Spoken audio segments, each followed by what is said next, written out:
Good morning students, मैं नीतू चौधरी स्वागत करती हूँ आपका अपने परिवार स्वाध्याय श्री में। तो कैसे हैं आप सभी? आई होप अच्छे होंगे, स्वस्थ होंगे। तो आज की क्लास की शुरुआत करते हैं एक मोटिवेशनल कोड के साथ, जिसमें आज का हमारा कोड क्या है कि बदल जाओ वक्त के साथ, बदल जाओ वक्त के साथ या फिर वक्त बदल दो। बदल जाओ वक्त के साथ या फिर वक्त बदलना सीखो। या तो वक्त के साथ बदल जाओ और नहीं बदल सकते तो वक्त को बदलना सीखो। मजबूरियों को मत कोसो, हर हाल में चलना सीखो।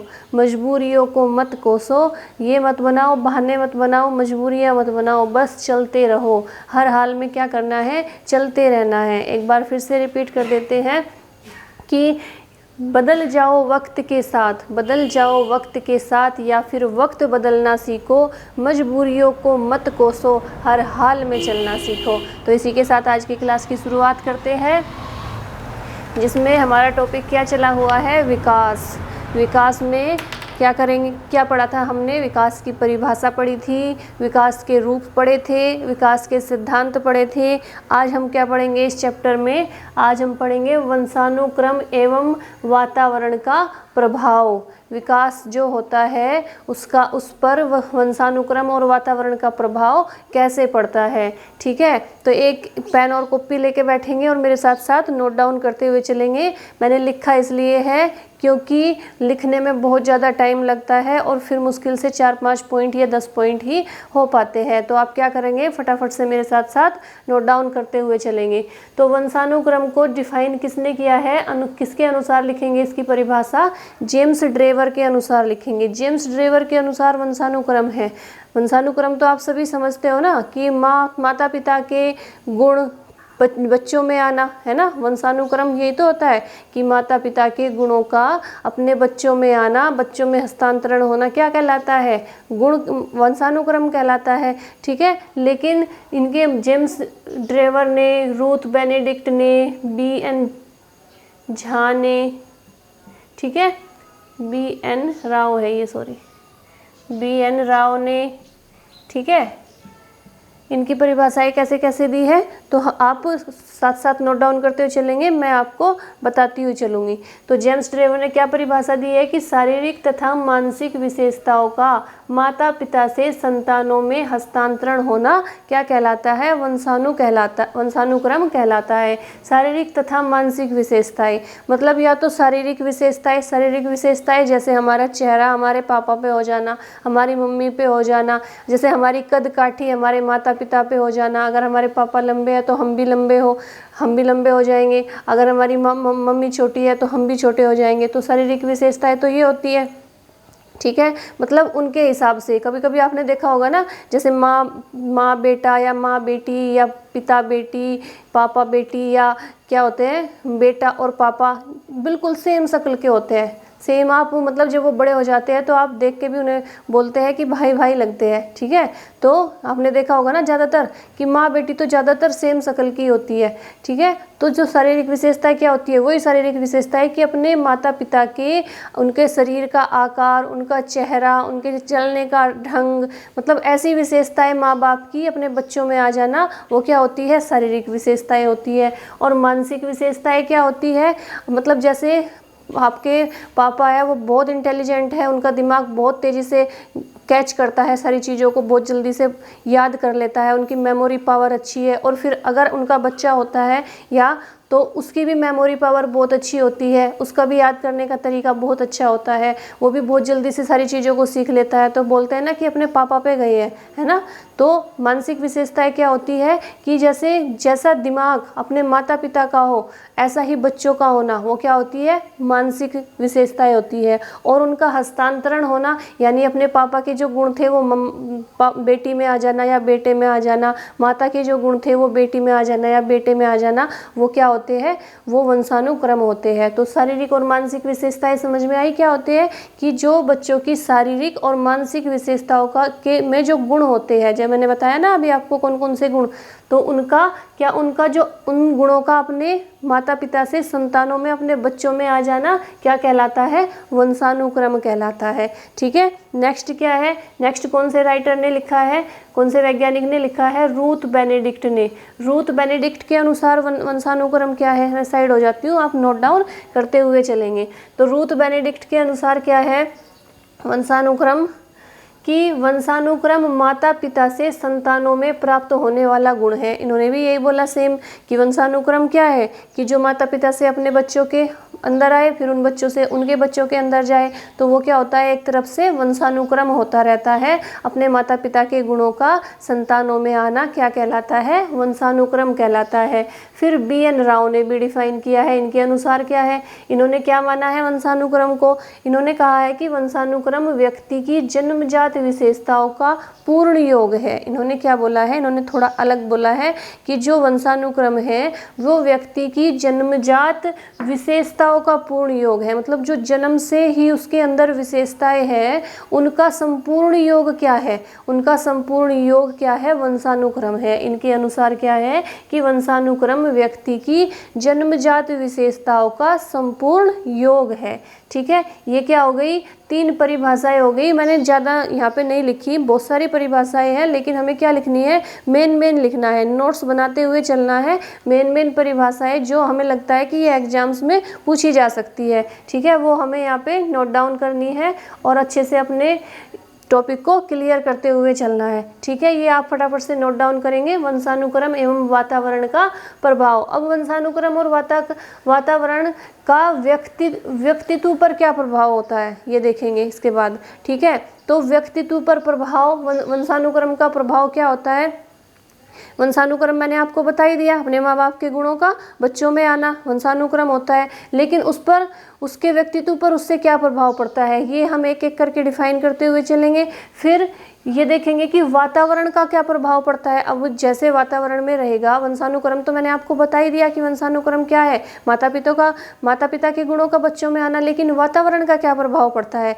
जैसे वातावरण में रहेगा बच्चा, घर का वातावरण, घर का माहौल जैसा रहेगा, वो उसी तरह से अपने उसका विकास होता जाएगा। ठीक है, अगर घर का माहौल ज़्यादा स्ट्रिक्ट है तो वो भी खुद को अपने आप ऐसे ही बना लेगा। अगर घर का माहौल बहुत अच्छा है, मतलब जैसे क्या बोलते हैं ना कि जहाँ पे लोग बिल्कुल फ्रैंक रहते हैं, इस तरह का है, तो बच्चा भी ऐसे ही बन जाएगा। अगर बाहर का माहौल, सामाजिक माहौल जो है बाहर का, समाज का, उस वहाँ का माहौल कैसा है, उस हिसाब से बच्चा, उस मतलब वातावरण कैसा है, उस हिसाब से बच्चे का विकास होगा। तो वातावरण के हिसाब से बच्चे का विकास कैसा होता है और वंशानुक्रम के हिसाब से बच्चे का विकास कैसे होता है, क्या प्रभाव पड़ता है वंशानुक्रम का बच्चे पर और वातावरण का बच्चे पर, तो ये भी हम एक एक करके नोट डाउन करेंगे। आप फटाफट से पहले इन परिभाषाओं को लिखेंगे जो किस किस के अनुसार है, जेम्स ड्राइवर, रूथ बेनेडिक्ट और BN राव के अनुसार। आप फटाफट से इन्हें नोट डाउन करेंगे। ठीक है, मैं साइड हो जाती हूँ। अब क्या है, अब देखेंगे हम व्यक्तित्व पर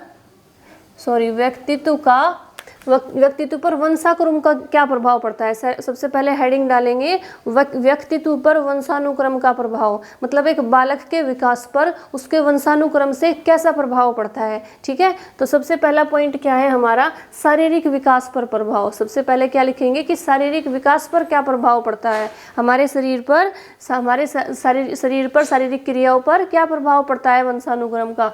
तो कार्ल पियर्सन का मानना है, नोट डाउन करते हुए चलेंगे। ठीक है, ये किसके अनुसार है, कार्ल पियर्सन का मानना है कि यदि माता पिता की लंबाई कम या अधिक होती है तो बच्चों की लंबाई भी कम या अधिक होती है। अब इनके अनुसार शारीरिक विकास में जो कार्ल पियर्सन है, इन्होंने क्या कहा है, इन्होंने कहा है कि इनके अनुसार है ये ऐसा, लेकिन अपवाद तो हर चीज़ के है ना। कभी कभी आपने देखा भी होगा कि माँ बाप बहुत लंबे हैं, बच्चों की हाइट कम रह जाती है। कभी कभी आपने देखा होगा माता पिता की हाइट बहुत कम है लेकिन बच्चों की हाइट बहुत ज़्यादा हो जाती है। तो इनके अनुसार क्या है, कार्ल पियर्सन के अनुसार इन्होंने बोला है कि अगर माता पिता की लंबाई ज़्यादा हो या कम हो, मतलब उनकी हाइट कम हो या ज़्यादा हो, तो बच्चों की हाइट भी कम या ज़्यादा ही होती है। इनके अनुसार है ये, किसके, कार्ल पियर्सन ने ये माना है कि जो अगर माता पिता की लंबाई ज़्यादा होती है या लंबाई कम होती है तो बच्चों की भी लंबाई ज़्यादा होती है या कम होती है।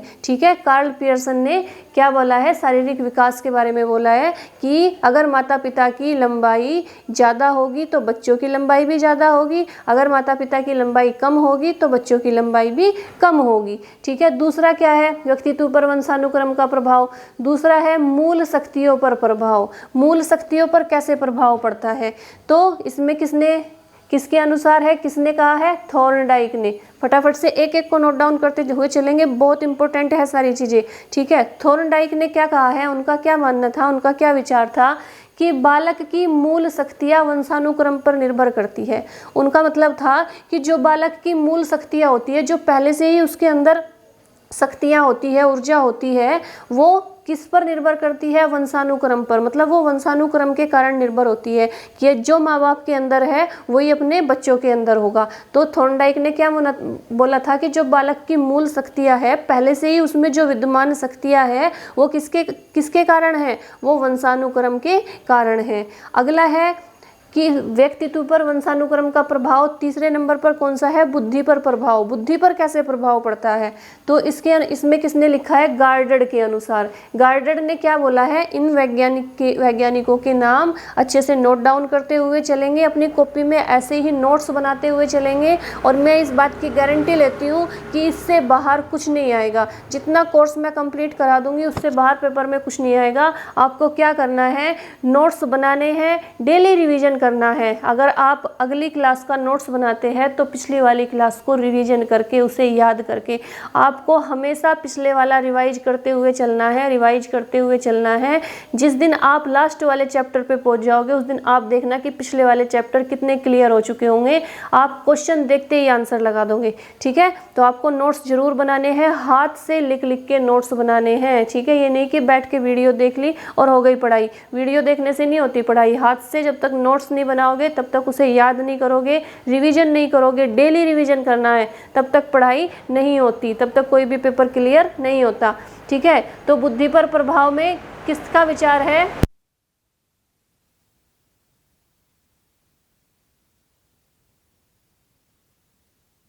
गार्डड का मानना है कि तीव्र बुद्धि वाले माता पिता की संतान मंद बुद्धि, माता पिता की संतान मंद बुद्धि होती है। उन्होंने क्या बोला कि जो तीव्र बुद्धि वाले माता पिता होते हैं उनकी संतान तीव्र बुद्धि वाली होती है। मतलब जो इंटेलिजेंट माँ बाप है, जिनका दिमाग बहुत तेज चलता है, जिनकी मेंटलिटी पावर बहुत अच्छी है, कैचिंग पावर बहुत अच्छी है, तो उनके बच्चे कैसे होंगे, उनके बच्चे भी तीव्र बुद्धि वाले होंगे। और जो माता पिता मंद बुद्धि के होते हैं, मंद बुद्धि के समझ रहे हो ना, थोड़े कम, मतलब नॉर्मल से थोड़े कम होते हैं, तो उनके बच्चे भी मंद बुद्धि के होते हैं। किन के अनुसार है ये, गार्डड के अनुसार। लेकिन आपने देखा होगा ना, अपवाद तो हर चीज के हैं। आपने देखा होगा कि कभी कभी माँ बाप मंद बुद्धि के होते हैं और उनके बच्चे इतने इंटेलिजेंट निकल जाते हैं कि वो दुनिया में बहुत कुछ कर जाते हैं, बहुत बड़ा नाम कमा लेते हैं। और कभी कभी आपने ये भी देखा होगा कि बहुत इंटेलिजेंट माँ बाप जो जॉब कर रहे होते हैं, जो हर चीज़ से परिपूर्ण होते हैं, उनका दिमाग भी बहुत अच्छे से काम करता है, सब कुछ बहुत, लेकिन उनके बच्चे क्या होते हैं, मंद बुद्धि वाले पैदा हो जाते हैं। आपने देखा होगा ना। लेकिन इनके अनुसार क्या है, इनके अनुसार है, गार्डड के अनुसार इन्होंने बोला है कि तीव्र बुद्धि वाले माता पिता होंगे उनकी संतानें तीव्र बुद्धि की होगी, और जो मंद बुद्धि वाले माता पिता होंगे उनकी संतानें मंद बुद्धि की पैदा होगी। इन्होंने क्या बोला है इसके ऊपर कि जो मैंने आपको बताया कि मंद बुद्धि की माता पिता होंगे जो उनकी संतानें मंद बुद्धि की होगी, और तीव्र बुद्धि वाले होंगे जो उनकी संतानें तीव्र बुद्धि की होगी। अब देखते हैं नेक्स्ट क्या है, चरित्र पर प्रभाव। चरित्र पर कैसे प्रभाव पड़ता है वंशानुक्रम का, तो डगडेल के अनुसार, कौन से राइटर है, कौन से वैज्ञानिक है, डगडेल। डगडेल का क्या मानना है, डगडेल का मानना है कि चरित्रहीन माता पिता की संतान चरित्रहीन होती है।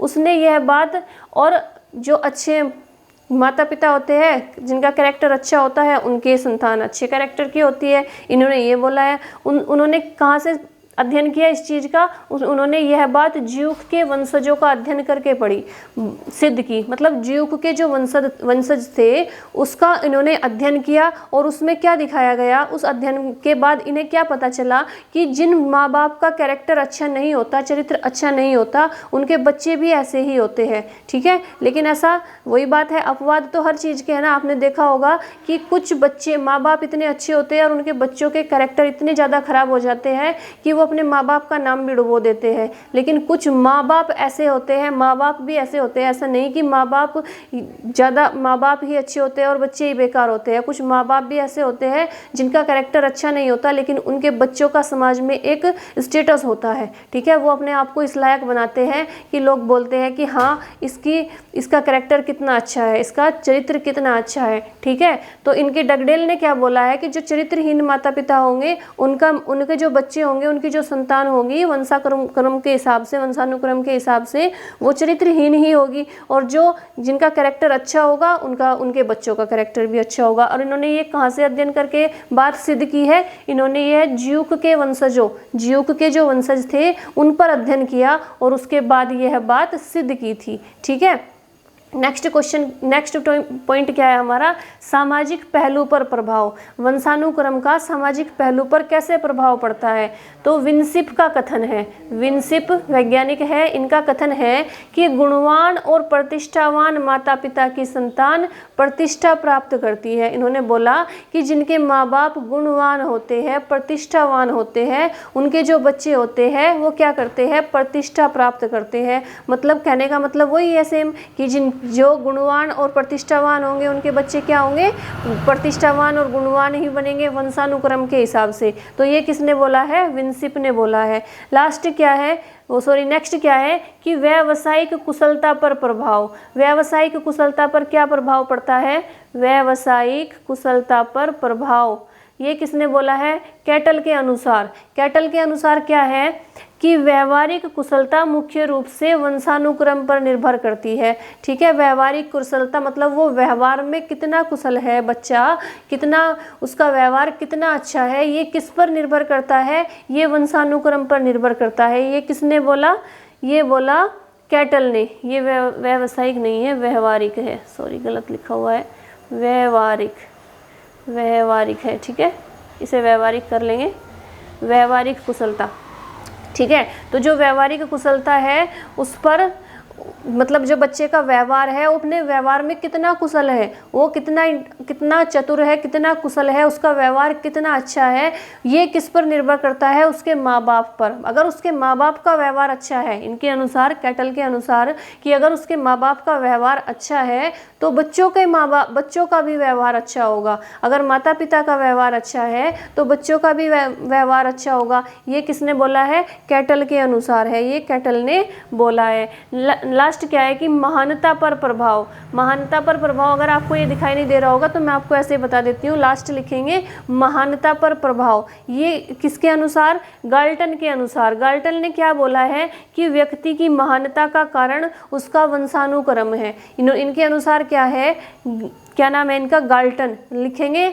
गाल्टन के अनुसार महानता क्या है? महानता का मुख्य कारण क्या है कि महानता का मुख्य कारण उसका वंशानुक्रम है। अगर बच्चा महान है, महान कार्य कर रहा है, अच्छे कार्य कर रहा है, समाज में उसका अच्छा स्टेटस है और वो सब कुछ बहुत अच्छा करने के बाद एक अच्छे पद पर पहुंच जाता है, उसके कार्यों को लोग महान कहते हैं कि जिसने जो भी किया वो महान कार्य किए। वो किस लिए है? इनके अनुसार, गाल्टन के अनुसार वो वंशानुक्रम के कारण है। इन्होंने क्या बोला है कि महानता का मुख्य कारण उसका वंशानुक्रम है। क्या लिखेंगे आप लोग? गाल्टन के अनुसार महानता का मुख्य कारण उसका वंशानुक्रम है, ठीक है। अब ये तो हो गए हमारे वंशानुक्रम पर प्रभाव, मतलब व्यक्तित्व पर वंशानुक्रम का क्या प्रभाव पड़ता है। जो बालक है, बालक पर मैंने आपको एक एक चीज़ को डिफाइन करके बता दिया, इसे आप नोट डाउन करते हुए चलेंगे। एक बार और देख लेते हैं। सबसे पहला क्या है? शारीरिक विकास पर प्रभाव, दूसरा है मूल शक्तियों पर प्रभाव, तीसरा है बुद्धि पर प्रभाव, चौथा है चरित्र पर प्रभाव, पांचवा है सामाजिक पहलू पर प्रभाव, छठा है व्यवहारिक कुशलता पर प्रभाव और लास्ट है महानता पर प्रभाव, ठीक है। तो ये सारे प्रभाव किस पर? वंशानुक्रम का व्यक्तित्व पर क्या है? बालक के विकास पर ये सारे वंशानुक्रम के प्रभाव है, ठीक है। अब हम देखेंगे, हम क्या पढ़ रहे हैं? वंशानुक्रम एवं वातावरण। इसके बाद हम देखेंगे कि व्यक्तित्व पर वातावरण का प्रभाव कैसे पड़ता है। व्यक्तित्व पर वातावरण का प्रभाव कैसे पड़ता है? तो सबसे पहले देखेंगे, नोट डाउन करते हुए चलेंगे कि शारीरिक विकास पर प्रभाव, शारीरिक विकास पर प्रभाव कैसे पड़ता है। तो फ्रांज बोअस का मानना है, लिखेंगे वैज्ञानिक का नाम लिखेंगे फ्रांज बोअस का मानना है कि विभिन्न जातियों में शारीरिक अंतर का कारण क्या है, वातावरण है। कि जितनी भी जातियां हैं अगर उनके शरीर में अंतर है, शारीरिक क्रियाओं में अंतर है, तो उसका कारण क्या है, वातावरण है। किसके अनुसार, फ्रांज बोअस के अनुसार।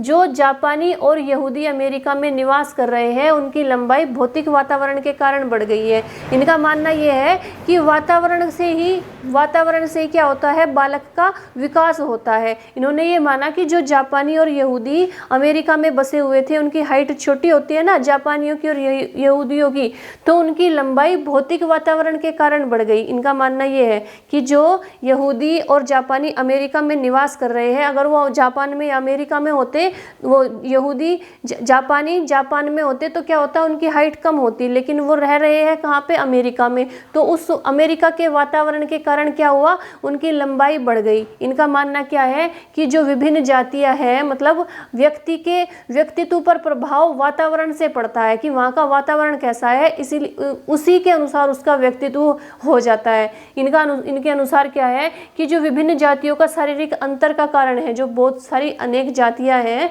उनके जो शरीर का शारीरिक अंतर का कारण है वो किसके कारण है, वातावरण के कारण है। ठीक है, तभी तो इन्होंने बोला, एग्जाम्पल के लिए इन्होंने क्या बोला कि जो जापानी और यहूदी अमेरिका में निवास कर रहे हैं उनकी हाइट वैसे कम होती है उनके वातावरण के हिसाब से जहाँ वो रहते हैं, लेकिन अमेरिका में वो रह रहे हैं तो अमेरिका में जाके वहाँ के वातावरण के हिसाब से उनकी हाइट, इनकी लंबाई ज़्यादा हो गई है। तो इनका मानना ये है कि वातावरण का प्रभाव व्यक्तित्व पर बहुत ज़्यादा पड़ता है। ठीक है, फटाफट से नोट डाउन करते हुए चलेंगे इसे। मैं साइड हो जाती हूँ, आप फटाफट से इसे नोट डाउन करेंगे।